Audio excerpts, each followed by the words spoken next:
Salut à toi cher public adoré et bienvenue sur la chaîne. On se retrouve après un sacré temps d'absence, il faut le dire, ça fait presque un mois que j'avais pas publié sur les réseaux. Et ce pour une raison très simple, j'ai reçu 3 voire 4 commandes dans le mois, commandes qu'il fallait qu'on expédie assez rapidement. D'où mon absence sur YouTube et sur les autres réseaux.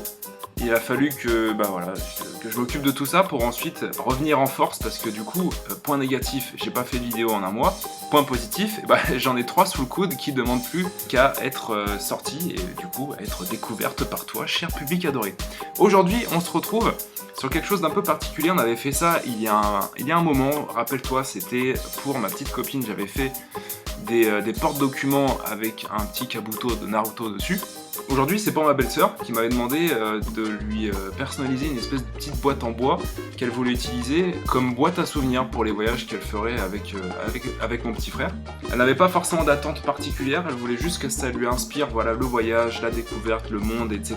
Et pendant longtemps, je me suis creusé un petit peu les méninges de savoir comment est-ce que j'allais pouvoir évoquer ça autrement qu'en faisant je ne sais pas, au début j'avais pensé à une espèce de carte de l'Europe avec les différentes capitales et ce qui les caractérise en termes de monuments, mais je trouvais ça peut-être un petit peu difficile à faire, pour être honnête, et aussi peut-être pas super original, donc du coup j'ai fait des petites recherches et je me suis dit pourquoi pas transformer cette boîte en bois en fausse valise en cuir.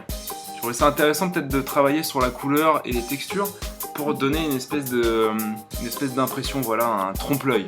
Et parallèlement à ça, j'avais une pensée pour tous les passagers que je vois souvent à l'aéroport dans mon métier de tous les jours et qui, quand ils enregistrent leur valise, j'aperçois qu'il y a toujours les petites étiquettes qui sont restées collées dessus, les étiquettes de leur voyage précédent. Je me suis dit que ce serait peut-être une bonne idée de laisser un peu d'espace pour que mon frère et sa copine puissent coller les étiquettes ou les faire eux-mêmes des voyages qu'ils auront fait au fur et à mesure. Donc c'est pour ça que vous avez vu que j'ai laissé des petits bouts de scotch un peu partout sur la boîte pour qu'ensuite ils puissent la personnaliser en fonction des destinations qu'ils feront plus tard à l'avenir. Pour ce qui est de l'intérieur de la boîte, je vous ai épargné un passage sombre de ma carrière où j'avais essayé de faire une carte de l'Europe et ça ressemblait beaucoup à une carte de l'Europe mais pour un élève de maternelle.